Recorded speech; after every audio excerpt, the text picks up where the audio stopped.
members of the board, all distinguished guests present, GA staff, ladies and gentlemen, good morning.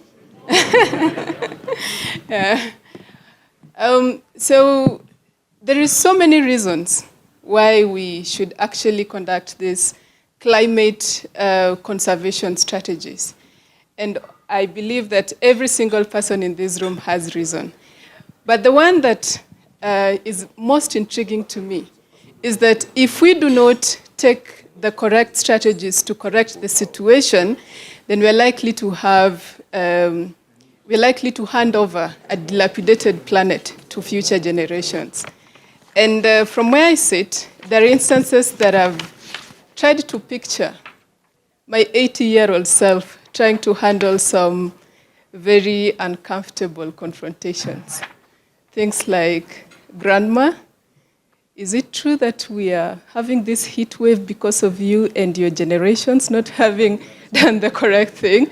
You know, we all need to invest in a very comfortable future, and the time to do it is right now. One of the ways to do that is to embrace the carbon neutrality label.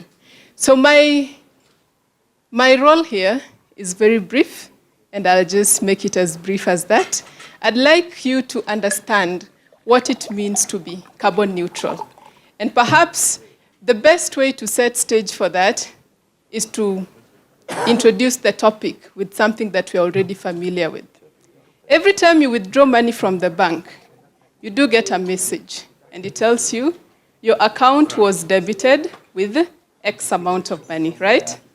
And then when you deposit money into that account, what comes? Your account was credited with X amount of money. Now, carbon accounting works in exactly the same way. So human activity leads to emission of gases, the greenhouse gases. And for this purpose, for purposes of this discussion, we are going to use carbon neutral. We are going to use CO2 to represent those emissions. So every human activity that you perform leads to emission of these gases, okay? So all the gases which I'm responsible for emitting are going to be debited into my carbon inventory or carbon account. The only way to neutralize the impact of my carbon footprint is to conduct a climate conservation activity. Think about planting trees and such activities, okay? So these trees, for example, when we plant trees, they absorb the carbon which we emitted into the environment.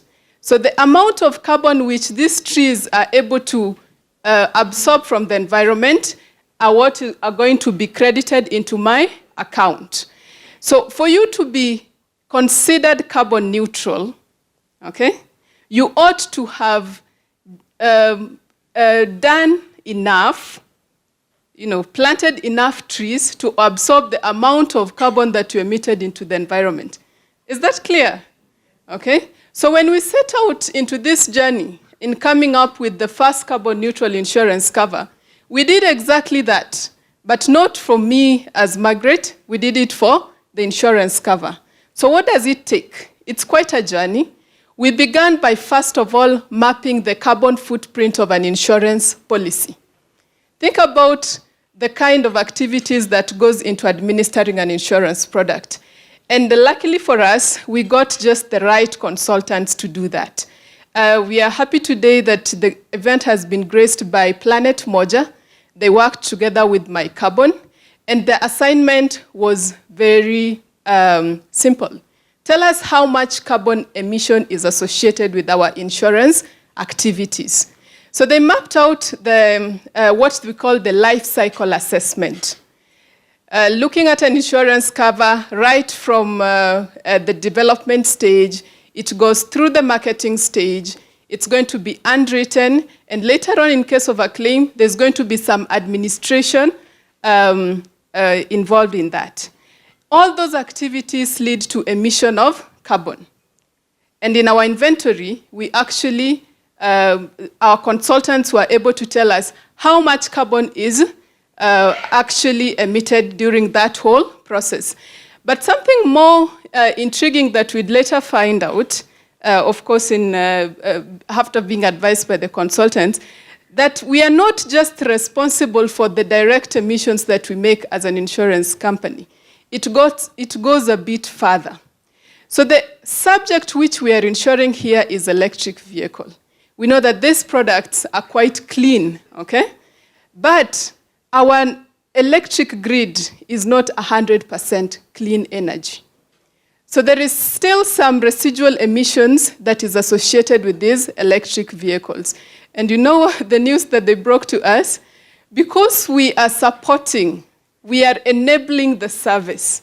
By offering insurance cover to these electric vehicles, we have to take responsibility for some of those residual carbon, and that was debited to our account.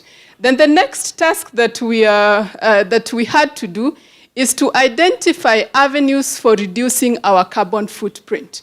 So things like paperwork, we are going to minimize it as far as the GA EcoDrive is concerned, and we are able to identify some more strategies that will take place in the long term. But then, we can only reduce it to a certain extent. However much we try, there's still going to be some residual emissions associated with this insurance cover. So for those residual emissions, we went to the carbon credits market.